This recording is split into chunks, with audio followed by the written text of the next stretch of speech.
Good evening, everybody. I'd like to call to order this meeting of the Henley Homes and Royal Building Committee at 6:32. First thing we need to do is approve the minutes from the October 26th meeting. Can I get a motion to do that? Hang on Sarah one second, moves. Chris. Hang on one second. Sorry. I got a quick change from Jack Okay.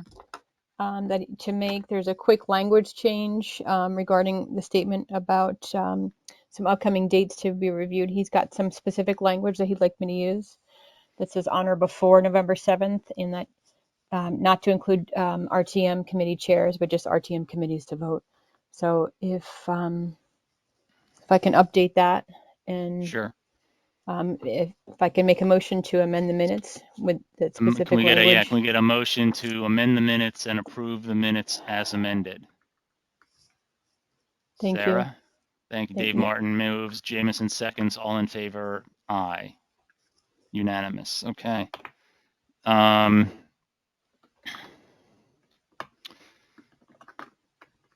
In terms of public comment, same drill. If folks would put their hand up to be recognized and keep it to 2 minutes, that would be greatly appreciated. We have a fair amount to get through this evening, and we're on a clock because some of us have to go to a joint RTM education and finance and budget meeting at 7:30, and we have some things to get through between now and then, so we do have a hard stop. So, but obviously public comment is important, and so if folks have things they want to say, let's keep it to 2 minutes, and anybody who wants to speak, please put your hand up. Looks like Corey VC.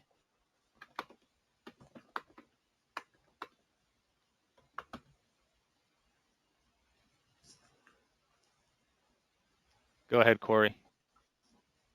Thank you. Can you hear me okay? Yes, we can. Hi, thank you. So I just want to start by saying I'm speaking as a resident of Lake Drive, Darien, Connecticut only. This comment is just from myself.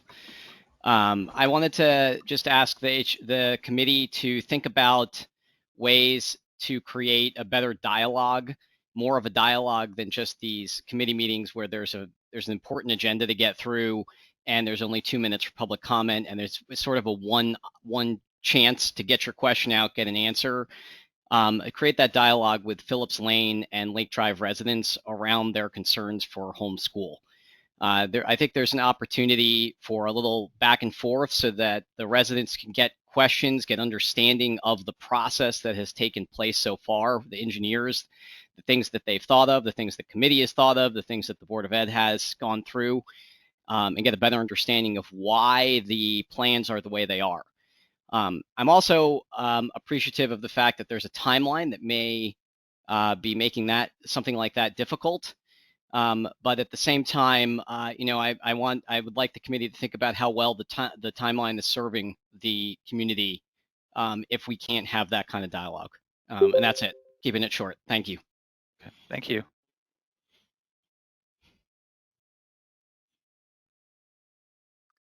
Richard Grimm, I think, was next. Yeah, thanks. Can you hear me? Sure can. Great. I would echo what Corey was saying. First off, I would say we appreciate Chairman Price's responsiveness. We do appreciate KD&G's speed in proposing alternatives on the parking and stormwater retention. So that's not lost on us. But there were comments made at the last committee meeting, and I'm paraphrasing, somebody could pull the tape, but that there were a lot of things the neighbors didn't like, and there was an implication that just because the town or the Board of Ed owns the property, that effectively justified some of the development that we had concerns over. Now, that may have just been a one-off comment, but I did just want to flag that was a little bit unsettling. And I would say too, to Corey's point, I think you're receiving this wave of emails, not to frustrate, but because we feel like that's the only way for us to actually catch up to what's going on. We do feel like there could have been better disclosure up front, or at least there would be a great avenue to open up that dialogue now. And the only other, I guess, last thing I would say is I know as of June 6th, there was still this question of the suitability of developing the Curtis property for multiple reasons. And we feel like we've raised more concerns than we've seen solutions for. And again, a lot of the information we're getting is just off of screen shares through these sorts of meetings. So appreciate everything you're doing, but you know, we still have a lot of concerns, and obviously you've seen that through our emails. But thank you. Okay, thanks. Anybody else in terms of public comment? Paul Kuntz?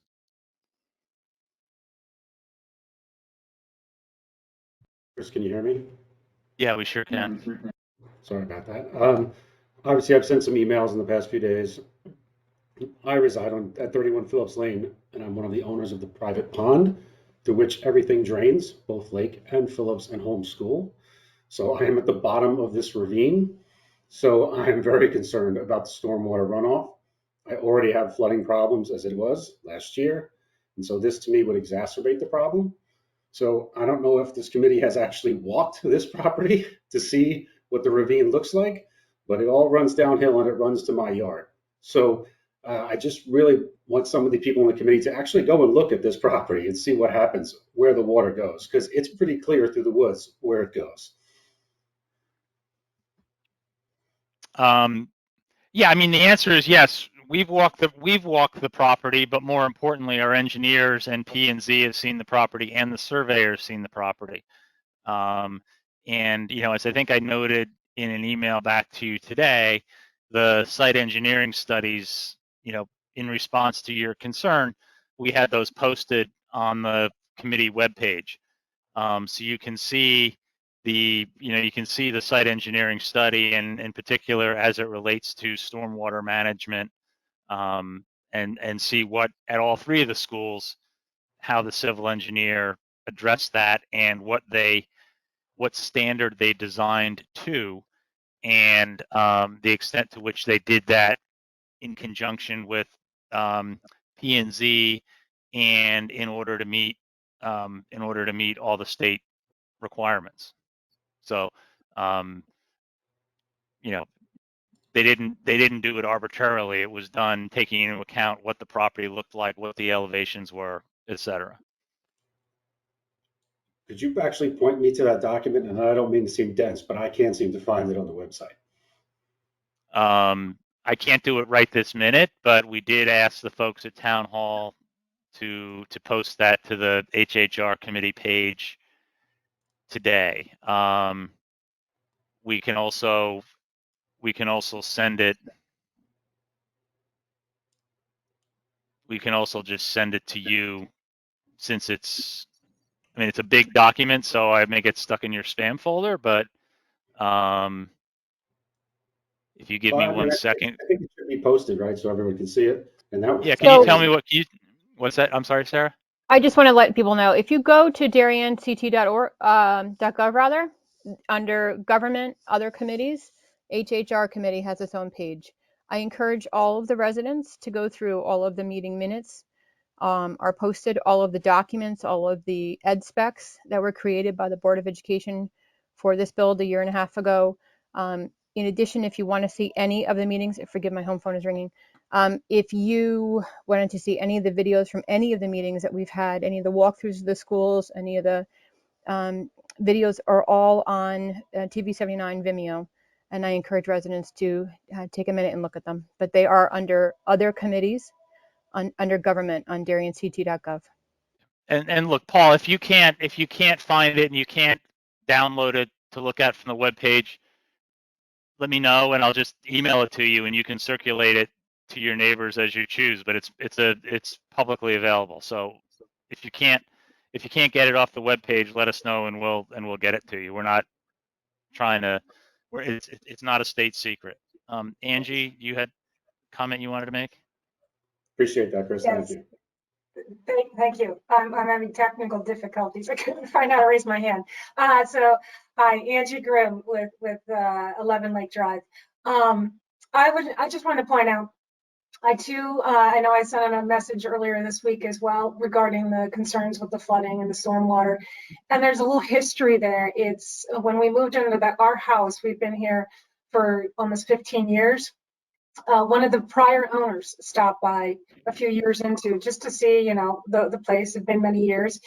And she told a story about how there used to be significant flooding on Lake Drive, to which it literally flooded all the way up to our house. And a lot of the neighbors actually stayed at our place.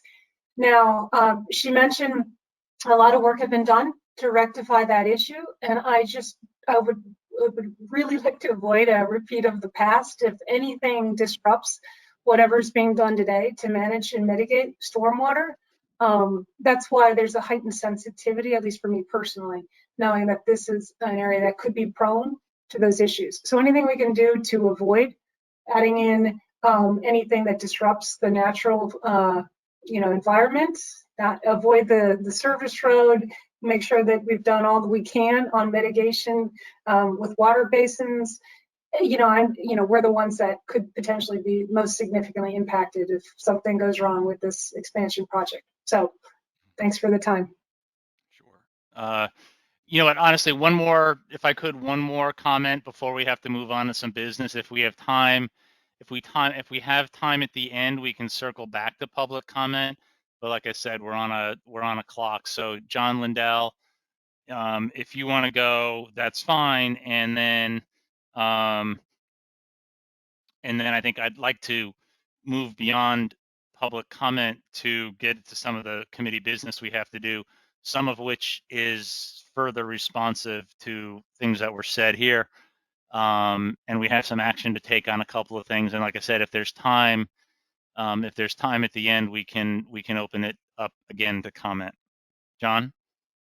Hi, I'll be very brief. Thank you very much. I live at 7 Lake, which is the closest property to the school parking lot. I had sent around an email back last Friday just expressing concerns about the north end parking as being unnecessary. So I just want to point out that email went out and people can look at it and look at some photos of, how much that's utilized. That's really it. I do think the north end parking is a much better solution than putting it on the Curtis property, to be clear. But that's all. Just want to reference that, and thank you for your time again. Great. Okay.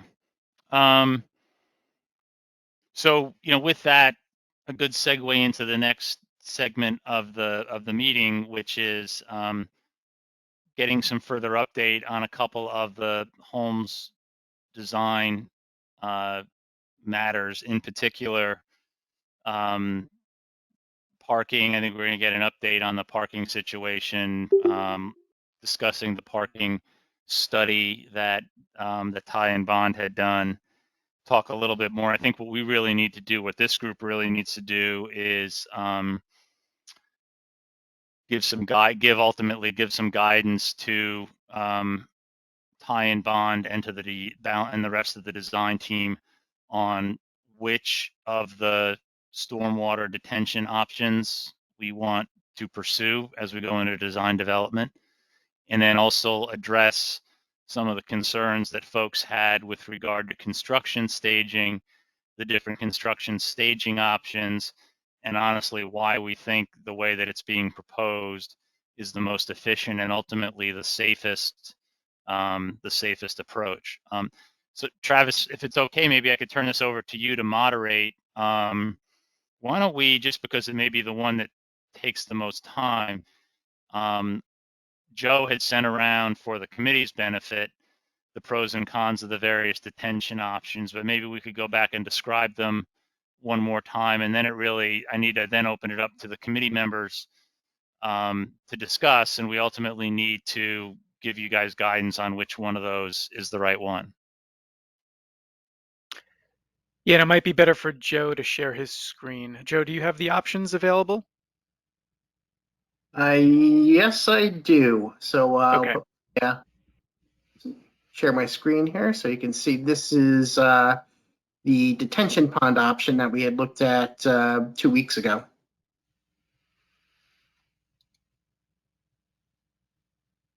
Okay, so this is homeschool, and this is the detention pond that we had presented 2 weeks ago. We had pulled that back. The initial schematic design showed the detention pond up in this area, more of a kidney shape with an access road down in the lower corner here at the edge of the playground. So what we did was we pulled that detention pond in closer to the building. We removed the retaining wall along the service road, and we did add a grassed access way for Board of Ed facilities to be able to get down there and maintain that basin. Some of the advantages of a detention basin is that it's you can actually see what's going on. It's not underground, so you can see if there's an issue. You can see if there's erosion. But there's also maintenance issues that go along with that. For example, you have to maintain that. You have to mow it. That's probably the most routine maintenance that you need to do out there, and you need to take a look at it after major storm events to make sure that there's no erosion. You can see here there's a little bit of a berm, so you also have to keep an eye out for animal burrows and things like that that could allow stormwater to seep through. So those are some of the maintenance concerns with a detention pond. And Travis, you want me to go to the current option that's on the table? Yeah, and I was just going to add, Joe, is another item with the basin that where do you have to fence it off when there's standing That's correct. water? Yes. Right. For That's safety concerns, right? Right. And you can see here we did propose a fence. Right. All right. So with And then and the Joe, other option, go ahead. I'm sorry, Travis. I was going to say, Joe, it might be helpful to just speak to some of the stormwater concerns that, we're kind of bound by regulations where any impervious surface that we add really does have to be captured. So we're not adding contribution to any of the flooding issues on site. And rather, we like to think that we're improving those issues by building these structures that didn't exist beforehand. But Joe, can you speak to that I think a little bit? thank you. Yeah, thank you for that, Travis. I think that's a key question. And Joe, maybe you can address it either now or when you talk about the other option, but just answer directly the concerns of the neighbors that, at least I think the committee's understanding is that either of these options is an improvement, is intended to be an improvement over what's there currently. And there already is a significant amount of impervious surface there where the portables sit. And right now there's no deliberate designed drainage in place in that area. I don't mean to put words in your mouth, but maybe you can address that directly and whether you agree with that or not. No, yeah, that's a fair and accurate statement, Chris. What produces runoff is impervious surface, right? So the more paving that you add, the more building space that you add, the more runoff that's generated from the site. The and zoning regulations, Section 880, are pretty clear that if you do increase the impervious coverage, you can't increase the amount of flow that's leaving your site. And the only way to do that is to employ stormwater management measures. You either infiltrate it into the ground, or you detain it in a structure such as a detention pond or underground chambers to slowly release it over time, so that flow gets metered out, so it's not a big pulse that comes off the site. So at homes, right, there is an increase in impervious cover, right, because of the additions. So in order to mitigate that, we have to replicate that natural hydrologic cycle. So we're proposing a combination of infiltration and detention, which is the purpose of the pond here, which was the purpose of that pond, to capture that additional runoff and slowly release it over time so that we're not increasing the amount of runoff that comes off the site. So what we've done and we've demonstrated in our engineering report is based on the computations, the contributing area to this pond, that we're actually decreasing the amount of flow that's coming off the site. So this is a little over-designed, and we looked at a variety of storms from very small storms, like the 2-year storm, all the way up to the 100, which is, and for all those storm events, the peak flow leaving the site is less than it is under existing conditions. So there's a little bit of additional space built into this, right, to treat that 100-year storm. But I think it's a wise move given how rainfall is increasing. The town standard is 50 years, but we designed this to 100. We're also providing water quality improvements too. For example, the runoff from that east parking lot here sheets off with no treatment. Here, what we're doing is we're providing a gross particle separator, right? That'll separate some of the grit out of the stormwater. We're proposing new catch basins with deeper sumps. And the other thing that we're doing is we're also infiltrating some of that water, so we're reducing the volume. So what gets discharged will be cleaner than what's discharged today. Okay. Great. Why don't you go to the next? Why don't you go to the next option, and that way we can have a little time for discussion and kind of pros and cons, and get your recommendation, so that the committee can then decide which way to go. Okay. So let me get to the right sheet here. Okay. So this is what this is the latest proposal on the table. Again, to orient everybody, this is the proposed service driveway. It comes around, and you can see the detention pond is not here. In its place, what we're proposing is, and actually this is the grading plan. This is a better plan. So what we're proposing is an underground chamber system consisting of stormwater chambers that are made specifically for this purpose. They are what's called H20 rated, so trucks can drive over them. And so what happens is we're collecting this stormwater from the parking lot and from the building. You see the pipes here. We follow the hand, right? We're also collecting the runoff from the proposed addition in this corner, right? And that gets piped around, and it comes into a manhole down here at the end of the driveway. And what that is, this is the gross particle separator I was talking about, because you want to get rid of as much of that grit as you possibly can before you put it into these underground chambers. And that underground chamber allows it to infiltrate into the soil.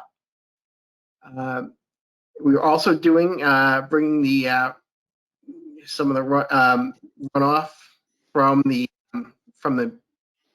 rear addition, bringing that into the chamber system as well.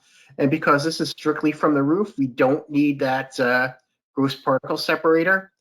The other thing that we need to do, there is a 12 or 15-inch line, I don't recall exactly off the top of my head, that runs through here and discharges into the wooded area. That we have to basically relocate that line to get it out of the footprint of the addition. But with this proposed system, we're achieving the same goal, right? We're achieving the water quality goal, and we're also reducing the peak flow discharge from the site for the all the way up to the 100-year event, as required by the zoning regulations. So that's what's changed. And there are some trade-offs, right? For example, the detention pond, you can easily see what's going on. It's a lot more accessible to maintain. Whereas the underground system, you do need to pop the manholes to take a look inside and see what's going on.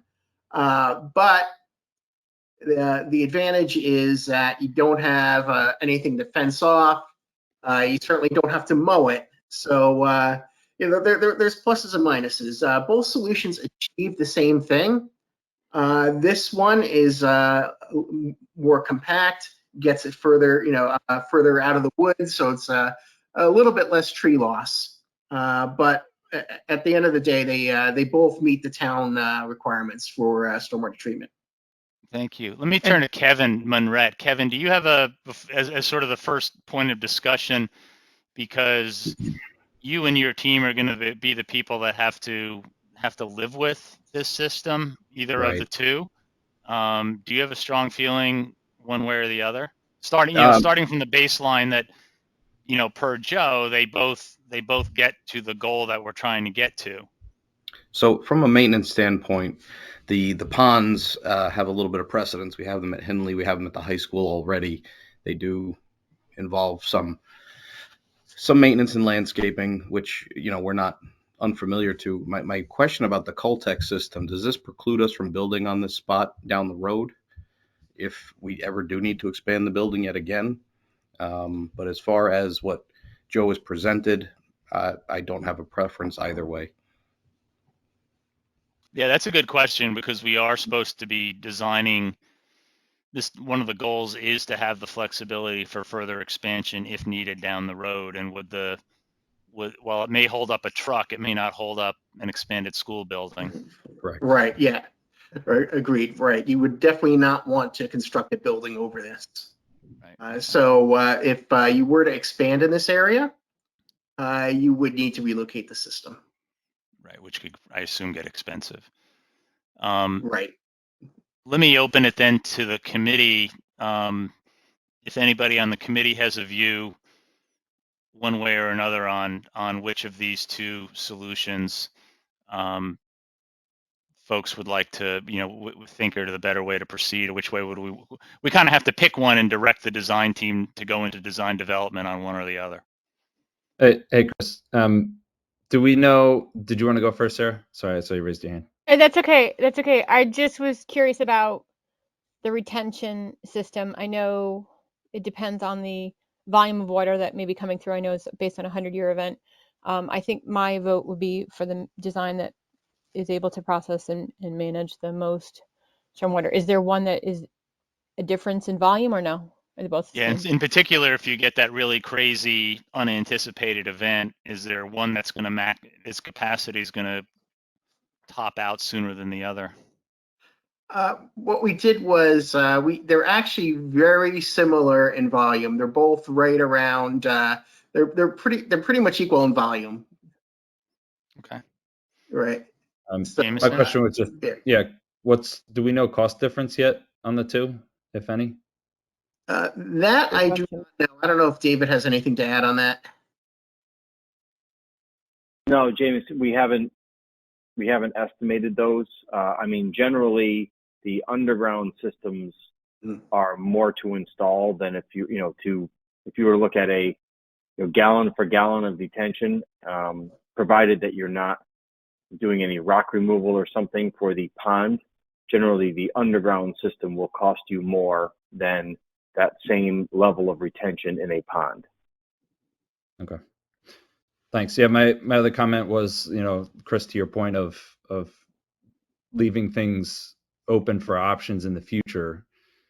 Certainly, obviously, the pond detention system gives infinite options in the future. You put this giant thing in the ground next to the school, you're done for serious money or serious time or inconvenience and all the above. So yeah, I think that was a good point that Kevin raised. So yeah. No, I think that's right.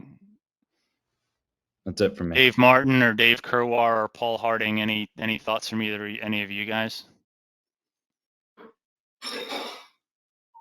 Well, maybe not specifically on the system where it sits, but we were going to investigate that one drain over by Phillips Lane. Have we been able to look into that yet?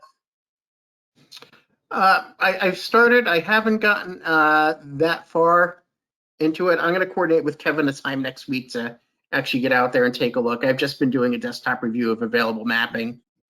But the goal is to I assume have that drain into the new, ultimately feed into the new detention system, whichever way we go. Is that fair? Well, not necessarily. Okay. Right. All right. Now, yeah, because that's an existing condition. That's existing water that's getting there. Okay. Right? We're not increasing impervious cover in that part of the site, so we were not going to route that through the detention system because that would add a lot more water, and that system would get a lot bigger, whether it's a detention Okay. All right. or Okay. ground system. Chris, another quick question. Go ahead. I was just going to say, I walked the site today and uncovered that drain over by Phillips. Just with a quick eyeball, from a physical standpoint, it looks like it is below the drain that's on the school property. So I don't think it's going to drain well in that direction.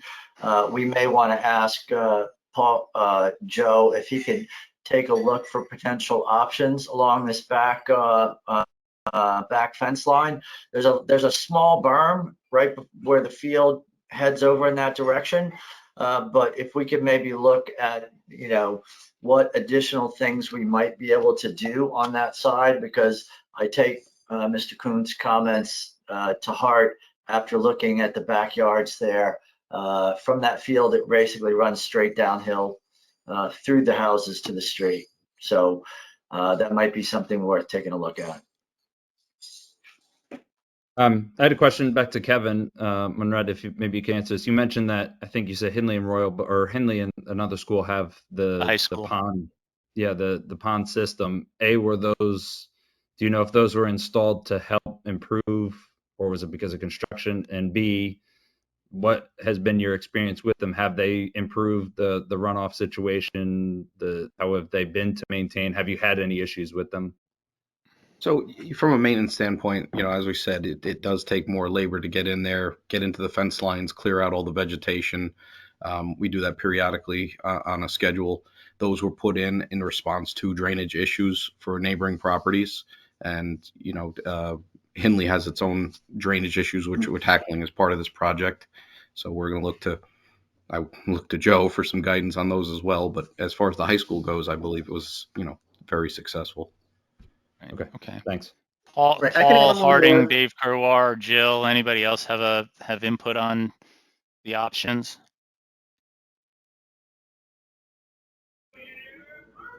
No, I'm good, Chris, with what I've heard. Thank you.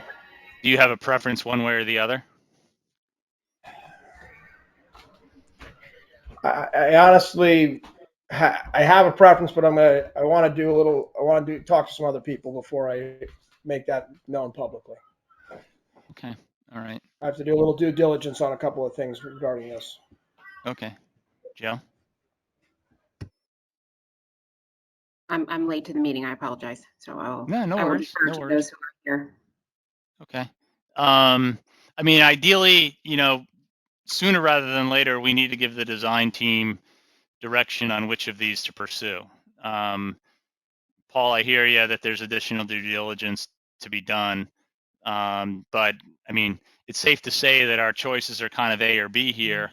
But we need to come to a consensus pretty quickly here, so Joe and his team can get these drawn up. I agree with that. Do you have a concrete date?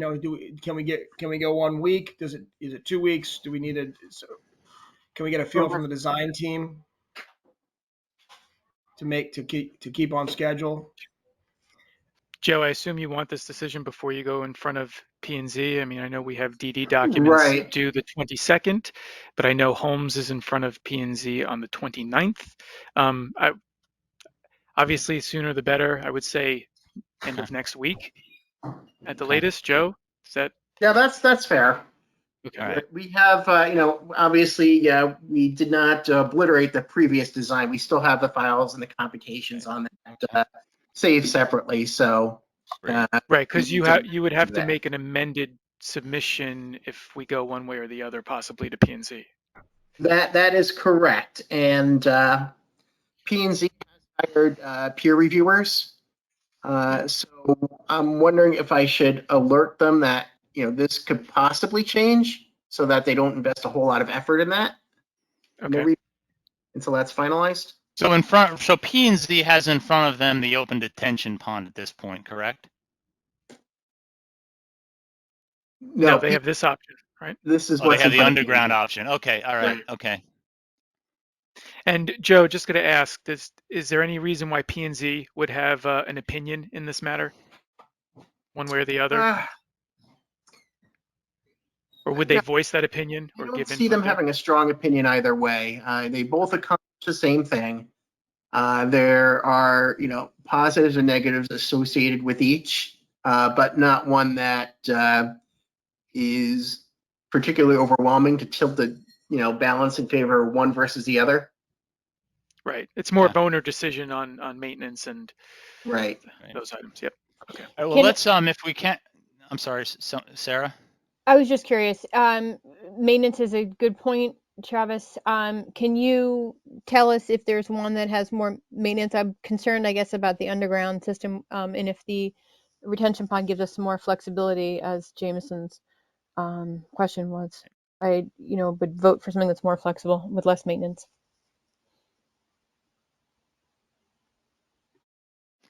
Joe, you want to weigh in, or Kevin again on that? I know they both have their pros and cons with regards to maintenance. You know, one, the basin is open and easily accessible It's just different to types of clean out. maintenance. It's just different kinds of maintenance, right? Yeah, that's right. Right, exactly. Can we move on just because we have some other stuff we need to cover, and again, we've got 22 minutes Chris? to do it. Yeah. It's Dave Martin. Could I just ask one question? Dave Cravanzola, is there any way for us to get, I know we haven't bid these out yet. Is there like any way from looking at prior projects or recent projects to get a sense, is the underground tank and the above ground one roughly comparable in price? Is one 5 times more expensive than the other? Because you know, in terms of functionality, it sounds like they're roughly equivalent in terms of what they accomplish. But if one is 5 times more expensive, that would have an impact. Yeah, we could. I'm not sure how quickly I could guarantee to turn something around for you, Dave. That's the only thing. I know that the underground detention system is going to be more expensive because you're purchasing. And Joe, are we talking plastic structures or are these concrete structures? These are the high density polyethylene plastic. Okay. So that's not as bad as the concrete ones, but certainly I can talk to our estimators about. The key is looking to see what it's going to take to create the pond versus the underground from an excavation standpoint.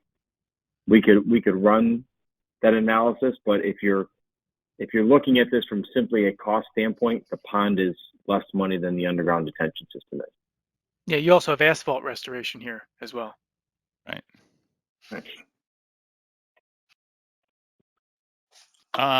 Can we talk about construction staging? Because I know that was a concern that was raised, and there were some issues about, you know, should we stage on the north side of the property through the proposed service road? Should we stage through the existing bus loop and into the playground?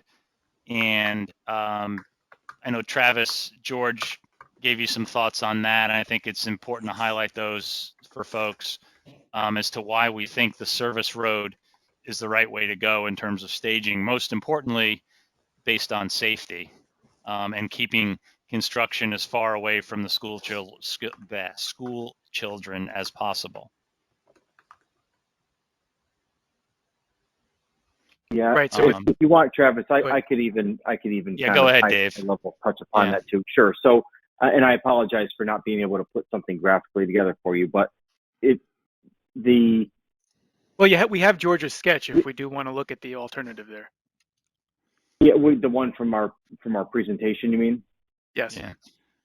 Well, I think most people, I think most people know what the options are, right? It's I mean, here's the thing is one location or the other does not make building the building impossible. So I don't think you want to just make the decision on if it's easier for construction or not. It's really a matter of, you know, is there a way that we can go about building this building where we take out of the equation a possible safety concern of commingling construction and school traffic on that daily of a basis. You know, the plan that we had presented when we presented for the project, it had that commingling and crossing of construction activities with school activities, certainly shifting the access of things on the other side of the addition takes that portion out of the equation. You know, I think as far as staging areas, you know, we need to stage materials close to the construction areas to limit the amount of traversing of the occupied space that's happening.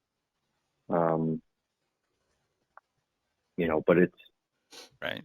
Not that yeah, it's I mean, not the staging. It's I mean, one very of the points that George made, which I think is an important one, and I think Eric Heyer also raised, was if you stage and access around the back of the school, you know, literally multiple times a day, you're going to have to deal with children going through fence gates to get to playgrounds and things like that, where there's construction equipment and material.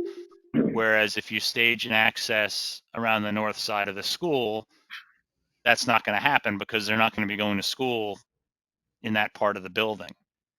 And Chris, I would add there that they're also accessing the temporary modulars that are being Right. placed there. So they have to cross that truck path to get to the modulars and the playing fields. And it's not just the crossing of the path, it's also that they're just more adjacent directly to that, even that fence line. They're directly adjacent to that constant truck traffic. Whereas this kind of limits it all to this upper corner. And Okay. I know Kevin could probably speak to this a little too, but you have the added benefit of the preference is to have it for construction to increase student safety, but then you have the ongoing presence of the road that can be used for student safety going throughout the building's use, Yeah. because And now I you can think, have all your deliveries off that side. right. And I think O&G also pointed out that at Ox Ridge, they have construction access through the bus loop, and they've noted that that's not optimal, that can create some traffic and confusion, and would like to avoid that if possible on this project. So, Dr. Yes. Adley? Yeah, I just Yeah. have to say on the safety thing in this, there really isn't a discussion here for me because we just can't intermingle those. Given the option of this the state and stuff, I don't know if I could support it. Given the options that we do have to make the ground safer. So just from that point of view, yeah, honestly, I can't really support the other one at all. Okay. All right. No, that's helpful. Thank you for that. I'd like to shift gears again since we're on a clock. I'd like to shift gears and just talk about, because I know another concern was raised with regard to parking numbers and need for additional spaces. And Kevin, I was going to, if I could, turn this to you just because, you looked at the study that Ty and Bond had done a study on traffic. They had noted that there are currently 75 spaces, and that we thought the additional 10 spaces does give additional flexibility. In particular, take some of the pressure off when there are events at the school, not necessarily on the day-to-day parking by the teachers and other staff at the school.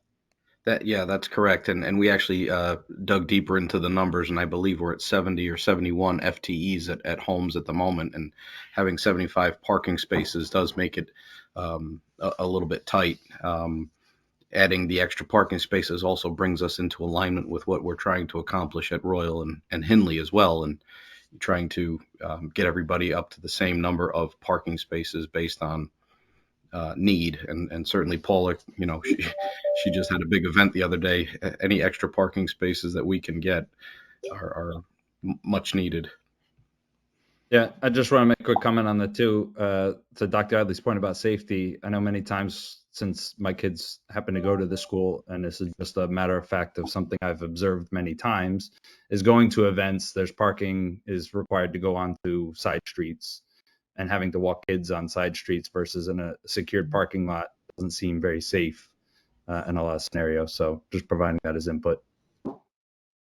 Dr. Adley, you wanted to say something? No, I'm good. Thank you. Okay.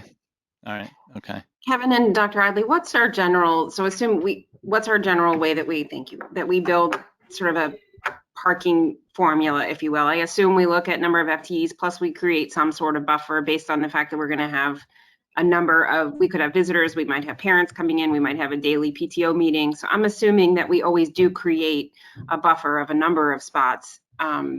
Do we have, maybe you talked about this earlier, but we have 130 at Ox Ridge, for example, in order to accommodate the elementary school, EOP, DLC, and then an additional buffer, correct? Right. I think that's exactly right. I don't know what the exact formula would be, but that's pretty much how we did the calculation initially, to say FTEs are X and visitors would be Y, and so on and so forth. And that's how we came up with the recommendation for Travis and Dave's group to start looking at these sites and seeing what and where we could fit additional parking spaces. Okay. That's all helpful. I think what I'd like to do is, I did say if we had time at the end of the meeting, we'd make some time available for additional public comment.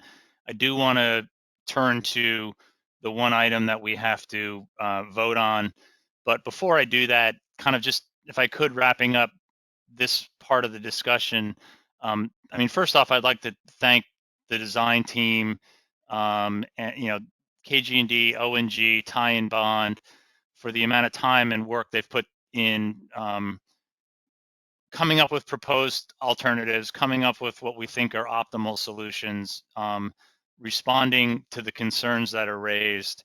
And I'd also like to very much thank the neighbors on Lake and Phillips for raising the things that they did, because it prompted the rethink on a number of aspects of the design. And I think it was Mr. Vesey who, I believe it was Mr. Vesey, or maybe it was Mr. Grimm, who raised the point about ongoing communication as the project goes on. And absolutely, that's a very high priority. Part of what's going on here is this stuff's happening on a fairly tight time frame, as we've noted. A lot of these things are happening day to day as we refine the design so that we're ready to get in front of groups like P&Z and the state and Architectural Review Board.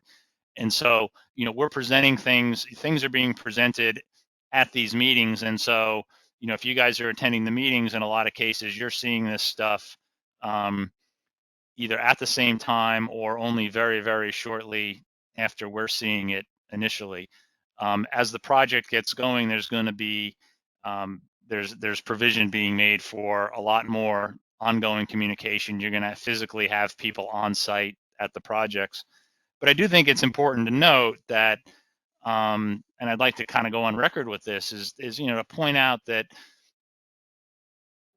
we think, or the committee thinks, the design team has come up with the best alternatives, the best designs for this project. We were given a charge by the Board of Education. We were given a set of ed specs to add educational space, to improve the systems at these schools, to do site work where is needed, to deal with drainage and parking as part of this project.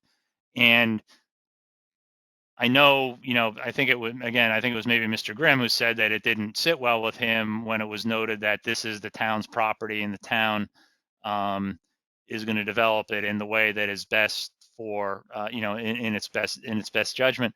But at the end of the day, we have a charge that we're trying to meet, and it is up to the town, and it is up to the Board of Education and this committee, working within the parameters set out by P&Z, by the state government, by the environmental laws and the other codes that apply, to do this in the best way possible. And we think that we've done that.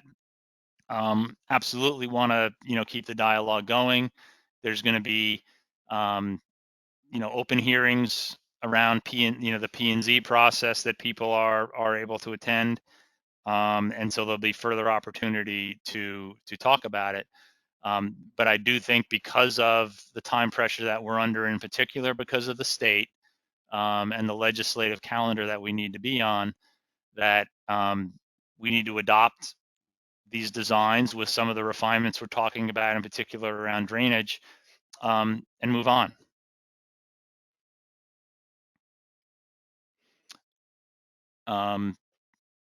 Again, reserving some time at the end, though, let's, if we could, go to the Ty and Bond, the proposals. We need to discuss, see if there's any discussion.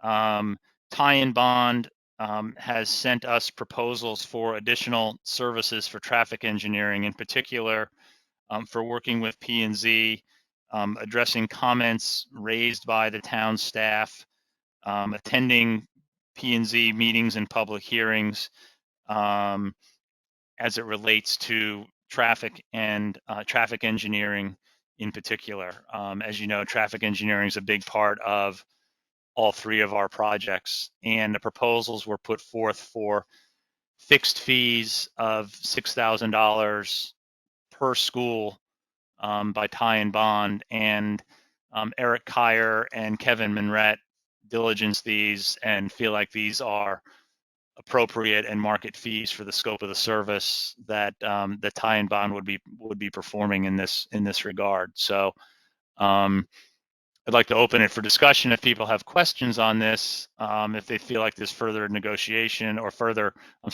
diligence or discussion to be had. These would be paid. These would be covered out of the design contingency in the overall budget.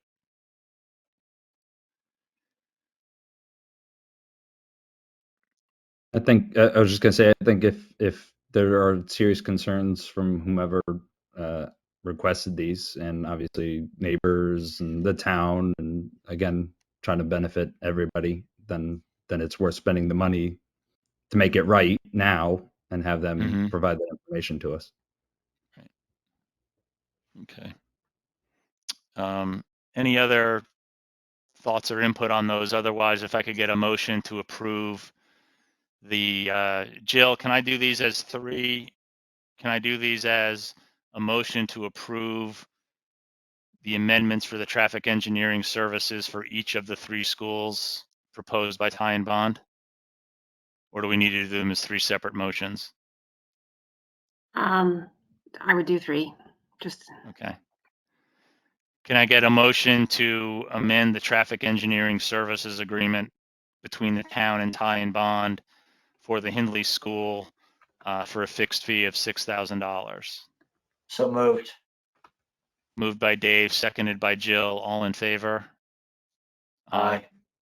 Aye. Could I get a motion to approve the amendment for traffic engineering services agreement for the Holmes Elementary School for a fixed fee of $6,000 with Ty and Bond? Jill So moves, David seconds. All in favor? Aye. Unanimous. Could I get a motion to amend the traffic engineering services agreement with Ty and Bond for the Royal Elementary School for a fixed fee of $6,000? So Jill moved. moves, Jamison seconds. All in favor? Aye. Aye. Great. Thank you. Real briefly, upcoming meetings. We have in a few minutes a meeting with the RTM Education and Finance and Budget to get our resolutions for the additional appropriation put on the RTM agenda and move forward and discuss those with those committees at RTM. We then have a Board of Selectmen meeting on the 7th of November. We have a full RTM meeting on the 14th of November. Travis noted P&Z meetings for each of the schools coming up. And then we have a to be determined date for a Board of Finance meeting to approve the additional appropriations as well. And I know I said we wanted to see if there was time, folks who might have some additional public comment. We have 5 minutes before we adjourn. If there are folks who would like to speak, I don't want to cut folks off. I want to give them that opportunity. I saw Paula, you had your hand up earlier. I don't know if you're still on the Zoom and wanted to say something.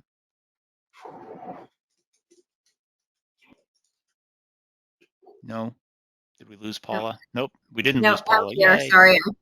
I just was wanting to ask about the underground option for the water retention, if that's usable space to have students, can we play on the blacktop there? Is that usable space? So that's the new school swimming pool. It's going to be 25 meters long. Yeah, We can probably get 8 lanes in there.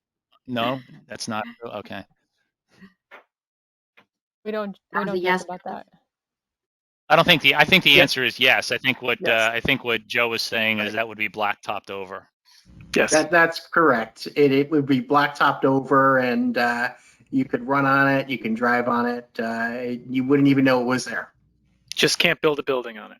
Just can't That's build right. Okay. Thank you. That's helpful.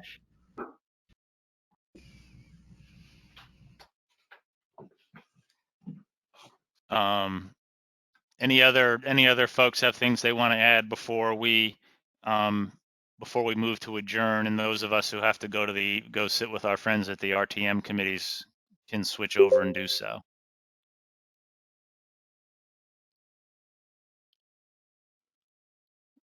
Okay.